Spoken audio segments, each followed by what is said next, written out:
ইফতারের দোয়া জানা আছে ভাই? কি দোয়া?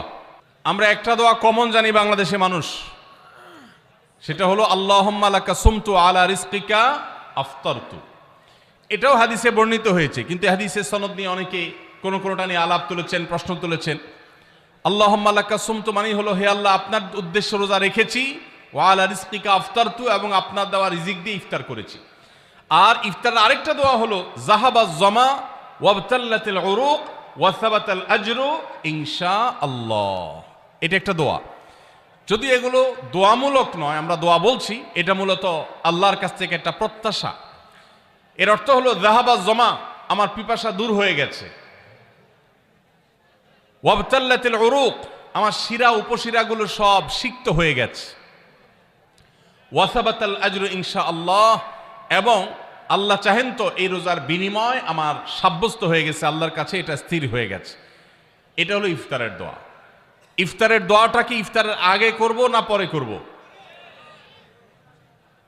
ইফতারের দোয়াটা যারা ইফতারের আগে করার পক্ষে তারা হাত তোলেন।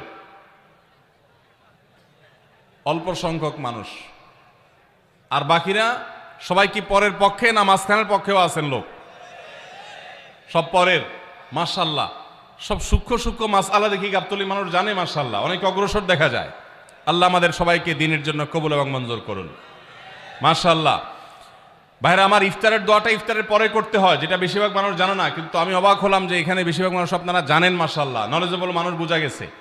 ইফতারের দোয়ার অর্থের দিকে তাকালেই তো বোঝা যায় এটা আগে না পরে। দোয়ার অর্থের মধ্যে তাকালে আমরা দেখতে পাচ্ছি যে আল্লাহ শিরা উপশিরা সিক্ত হয়ে গেছে, পিপাসা দূর হয়ে গেছে, এগুলো তো ইফতারের পরেই হয়। অবশ্য আমি অর্থ আগে বলে দিছি, সেটা দেখে হয়তো আপনারা অনেকে বুঝে ফেলছেন, মাশাআল্লাহ। তো যাই হোক, ইফতারের শুরুতে বিসমিল্লাহ বলে ইফতার করব, আর শেষে এই দোয়া পড়ব। আল্লাহ আমাদেরকে আমলের তৌফিক দান করুন।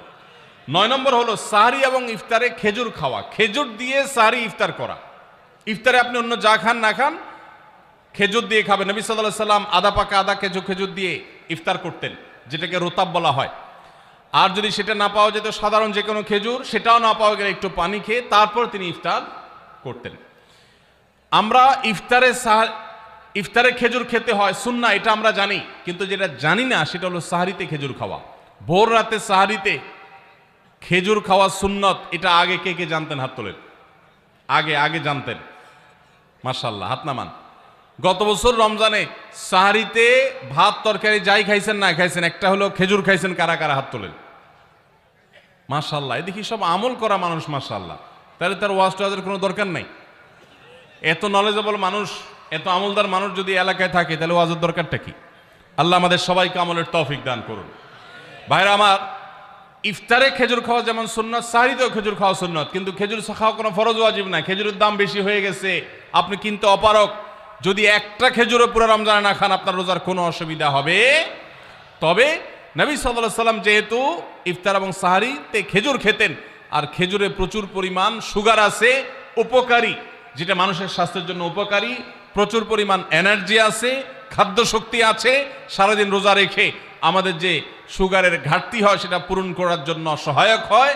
এই জন্য সাহরি এবং ইফতারে খেজুর খাওয়া এমনিতেও উপকারী। আর নবী সাল্লাল্লাহু আলাইহি সাল্লামের সুন্নাত, তিনি বলেছেন, নি'মা সাহুরুল মুমিনি আত-তামার, ইমানদারের সাহারির আইটেমের মধ্যে সবচেয়ে বেস্ট উত্তম হলো খেজুর। এই জন্য অন্য যাই খান না খান, একটু হলো, এক পিস হলো খেজুর খাবেন, ইনশাআল্লাহ। সুন্নাত আদায় করার নিয়তে খেলে এই খেজুর সুন্নাতটা আদায় হয়ে যাবে, আল্লাহ তাআলা তা চাহেন তো। রোজা রেখেছেন কিন্তু ইফতার করেন নাই, রোজা হয়ে যাবে কিন্তু সুন্নাত আদায় হবে না। এই জন্য ইফতার করা একটা সুন্নাত। আল্লাহ তাআলা আরহামুর রাহিমিন, এমন একটা মাস রমজান মাস, সারা বছর কিন্তু আমরা নাস্তা করি। সারা বছর যেটা নাস্তা করি, রমজানে সে নাস্তাই করি। পার্থক্য হলো সারা বছর নাস্তা করি সকালে, রমজানে নাস্তা করি সন্ধ্যায়। মানুষ দীর্ঘ সময় না খেয়ে থাকার পরে যে খাবার খায় সেটাকেই ব্রেকফাস্ট বলে, সেটাকেই নাস্তা বলে। আরবিতে যে ইফতার বলা হয়, এই ইফতার শব্দের অর্থ কিন্তু নাস্তা। ইফতার শব্দের অর্থ কি? নাস্তা। সারা বছর নাস্তা খেলে কোনো সওয়াব হবে, কিন্তু রমজান মাসে আপনি যদি সারাদিন উপবাস থাকার পর সন্ধ্যায় ব্রেকফাস্ট করেন, অর্থাৎ ইফতার করেন, তাহলে আল্লাহ তাআলা আপনাকে সুন্নাত পালন করার সওয়াব দিবেন। এই জন্য ভাই, ইফতার করা একটা সুন্নাত। 7 নম্বর, ইফতার আবার তাড়াতাড়ি করা আরেকটা সুন্নাত। এটা 7 নম্বর আমল, ইফতারটা একটু তাড়াতাড়ি করা। তাড়াতাড়ি করা মানে কি? সূর্য ডুবার 2-4 মিনিট আগে। কি বলেন? তাহলে তাড়াতাড়ি কেমনে হলো? তাড়াতাড়ি মানে হলো সূর্য ডুবার সাথে সাথে করা, বিলম্ব বা দেরি না করা। নবী করিম সাল্লাল্লাহু আলাইহি ওয়াসাল্লামের ওই হাদিস আবারও আমরা স্মরণ করি। তিনি বলেছেন, লা ইয়াজালুন নাসু বিখাইরিন মা আজ্জালুল ফুতুর ওয়া আখারুস সাহুর। এই মানুষ, এই উম্মত ততদিন কল্যাণের উপরে প্রতিষ্ঠিত থাকবে যতদিন তারা ইফতার তাড়াতাড়ি করবে আর সাহরি দেরিতে করবে। ইফতার তাড়াতাড়ি করা এর মানে হলো সূর্য ডুবছে আর দেরি করবেন না। শিয়ারা এবং ইহুদিরা তাদের মধ্যে রোজা আছে, ফাস্টিং আছে, তারা সেই রোজায় ইফতার করে হলো চতুর্দিক অন্ধকার হয়ে যাওয়ার পর, সূর্য ডুবার পর পর ইফতার করে না। তো এই জন্য নবী সাল্লাল্লাহু আলাইহি সাল্লামের আদর্শ হলো তার বিপরীত, অর্থাৎ সূর্য ডুবার পর পর ইফতার করে ফেলা, অতিরিক্ত বিলম্ব না করা। আল্লাহ আমাদেরকে আমলের তৌফিক দান করুন। রমজান মাসে রোজা রেখে আমরা বেশি বেশি দোয়া করব। চলতে ফিরতে উঠতে বসতে দোয়া করতে পারেন। আমাদের মায়েরা অনেকে শুনছেন আমাকে, রমজান মাসে আপনি গৃহস্থলী কাজ করছেন, রান্নাবাড়া করছেন, ঘর ঝাড়ু দিচ্ছেন, আর মনে মনে আল্লাহর সাথে কথা বলেন। দোয়া মানে আল্লাহর সাথে কথোপকথন। আল্লাহ আপনি আমাকে মাফ করে দেন, আমার বাবাকে মাকে মাফ করে দেন, সন্তানগুলোকে হেদায়েত দান করেন, চোখের পানি ফেলেন। নিয়মতান্ত্রিক দোয়া, বসে বসে হাত তুলে দোয়া করবেন কেবলামুখী হয়ে। আবার চলতে ফিরতে উঠতে বসতে, এমনকি ওযু নাই সে অবস্থায় দোয়া করবেন। নবী সাল্লাল্লাহু আলাইহি সাল্লাম বলেছেন, 3 ব্যক্তির দোয়া ফিরিয়ে দেওয়া হয় না। কয় ব্যক্তির দোয়া? সালাসুন লা তুরাদ্দু দাওয়াতুহুম, 3 শ্রেণী মানুষের দোয়া ফিরিয়ে দেওয়া হয় না। এর ভিতরে এক শ্রেণী হলেন মাজলুম, কারোর জুলুমের শিকার হয়েছে। এই ব্যক্তি জালেমের বিরুদ্ধে যে তার মনের আকুতি থাকে, বদদোয়া থাকে, আল্লাহ সুবহানাহু ওয়া তাআলা এটা ফিরিয়ে দেন না।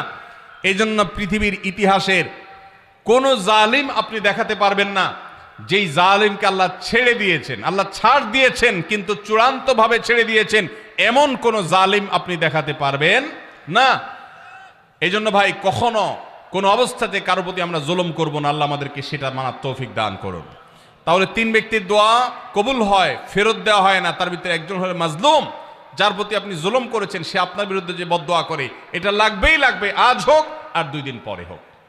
নাম্বার 2, মুসাফির, যে ব্যক্তি সফরে আছে, সফররত অবস্থায় সে যদি দোয়া করে, সে দোয়া আল্লাহ তাআলা কবুল করেন। 3 নম্বর হলো রোজাদার ব্যক্তি, আস-সাইম হাত্তা ইফতির, রোজাদার ব্যক্তি সারাদিন ভর রোজা করলে ইফতার রাগ পর্যন্ত, সারাদিন দোয়া করলে ইফতার রাগ পর্যন্ত তার দোয়া কবুল হয়। এই জন্য রোজা রেখে আমরা বেশি বেশি আল্লাহর কাছে দোয়া করবো ইনশাআল্লাহ। চলতে ফিরতে উঠতে বসতে মনে মনে আল্লাহর সাথে কথা বললেন, চাওয়া দাওয়াকে পেশ করলেন, বাস এইটাই হলো দোয়া। এটা হলো আমাদের রমজান মাসের 11 নম্বর আমল, বেশি বেশি দোয়া করা।